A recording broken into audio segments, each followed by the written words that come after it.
Hi, this is JP Enfant. You're watching VRPTV, and this is my Clubber's Guide to Amsterdam.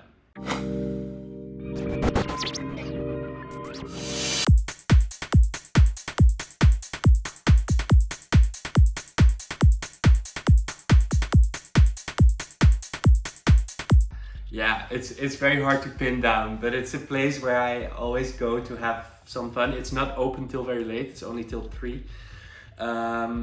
I know the owner for a long time since we used to work together. He used to do 22 Tracks, which was like a platform for curated playlists before the times of Spotify and Apple Music. And I was a curator for him. And he opened this bar, kind of slash pizzeria slash club place. And it's a small venue, but they always have like interesting artists over. They are kind of a breeding ground as well for younger talent here in Amsterdam, which I think is pretty much needed to support the scene from under up, you know, from bottom up kind of approach. And it's always fun to be there. Like the crowd is nice. It's a more casual place, I would say, but very good quality. Yeah. Like one of my favorite restaurants here in Amsterdam. It's simple, but the quality is super high, and it's kind of like the evergreen restaurant, the place where you go to where you know what you get, but it's always super on point. And I think they didn't change their menu for ages, but what they make exquisitely well. So yeah, that's definitely a place to go to. The idea is basically that they built this place around kind of the old tradition of the northern French kitchen. Dijssel is the Dutch name for Lille, the city Lille. And yeah, so if you want to have good steak, you go there. They have something called toast cannibal, which is basically one of my favorite dishes. It's kind of a steak tartare on a good toast. And they have a very good wine list as well. So if you want to have like easy laid back night out, then that's definitely the place to go. Yeah. Well, it just opened recently actually, but I wanted to include it because I was there a couple of weeks ago with a good friend of mine from London, who was finally allowed to start traveling again. And they came in, he and his girlfriend, and we were just sitting down there. They were like super eager to go into like a bar or have a good glass of wine on a terrace, and I was like, okay, maybe we should try this place because I heard good stories about it. And we had an amazing night there basically. The wines are really good. They're good but not too expensive, which I think is really important for a wine bar, to keep it kind of accessible. And then also the food was amazingly well. So yeah, we had an amazing night there. The staff is really well in serving. They're very friendly, very yeah, open and hospitable. So I think it's a more like low-key,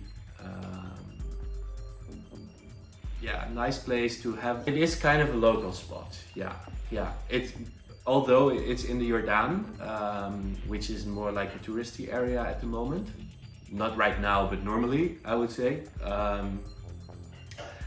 They are very much attracting locals into the bar. Yeah. So if you want to have the local experience, I think that's a good way to start. Yeah. Yeah, well, that's because basically after a long weekend of playing, being abroad, normally I go there with one of my best friends, Kolja. He used to be the creative director of Shelter here in Amsterdam, and we just gonna start our weekend and close off the official weekend basically. So we just sit down there. They have like a greenhouse in front of the place. and we just sit down there. It's super quiet because nobody really goes out here on a Sunday evening. And we order a beer and a big plate of bitterballs, which is a very Dutch thing to do. And we just contemplate about the weekend and what's happening in our lives. Just to have like this one moment after like all the hectic party stuff that was going on, to sit down and quite relax quite well. And the bar itself is super good. So I think it was even voted for as one of the best grand cafes by the New York Times a while ago, something like that. So it's a bit more like traditional, like bartenders in like suits. It's like a proper brown bar. Very Amsterdam thing to do is to have bitterballs, which is like kind of croquette. You know the croquette probably, that it's like the Dutch snack, but then in like a small ball form, like a ball basically. And you should definitely have that. And what's also very Amsterdam style for having drinks with like cubes of cheese and some like special raw sausage from here. That's normally what we do. We just order like a shitload of this kind of bites and just sit there. It used to be my daily routine. I was their neighbor actually for a while. So what I did, I just got out of bed in the morning and I went out for a walk, get a coffee there, normally a flat white. It's owned by an Australian guy, so they know how to make their flat whites well. And then get a cinnamon bun next to it. And if the sun was shining, I was just sitting outside at the canal, having my coffee and my cinnamon bun and start my day from there. And it's known as one of the best or better coffee shops here in town, so it's definitely a place to go to. And they also roast their own coffee in the place. So yeah, it's nice. It's really good. And BOERENJONGENS, which is translated as farmer boys, basically. Yeah, that's known as one of the best coffee shops here in town, like for smoking hash or weed, cannabis. And I'm not a huge smoker myself, but I know many people would like to have like a little spliff after their night of partying. So it's like I might include a good one there. And it used to be, I lived around the corner, so the 1 or 2 times a year I was actually fancying a joint. I was going there and get some hash. It used to be more local and nowadays it's more known by tourists. But the nice thing about that place is basically that if you walk in, you have the feeling like you're entering an old pharmacy. So they have like this huge cabinet with all the drawers they used to have in old pharmacies. The guys behind the counter are wearing these long white coats.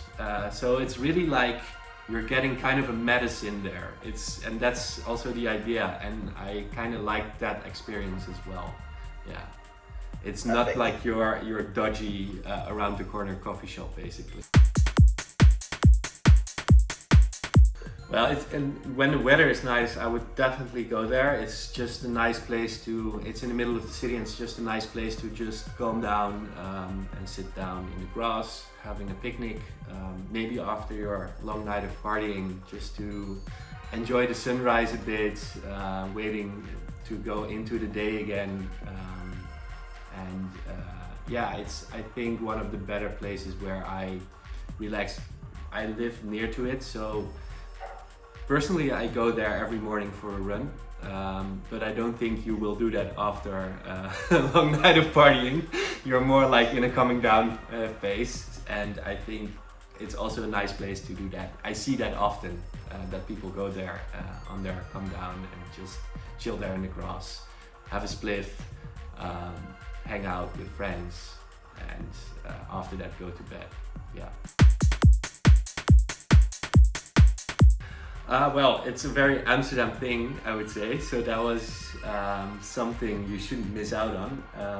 What I do often is just sit down at a canal reading a book when the weather is nice. with or without that cup of coffee from Lot 61. And I don't necessarily go into the city center then, because there it's always crowded, but you have a lot of canals here just outside of the city center, which are also really nice, and you have nice cozy quiet spots just to chill down, watch the water, watch the boats coming by, and I think that's pretty relaxing. Yeah.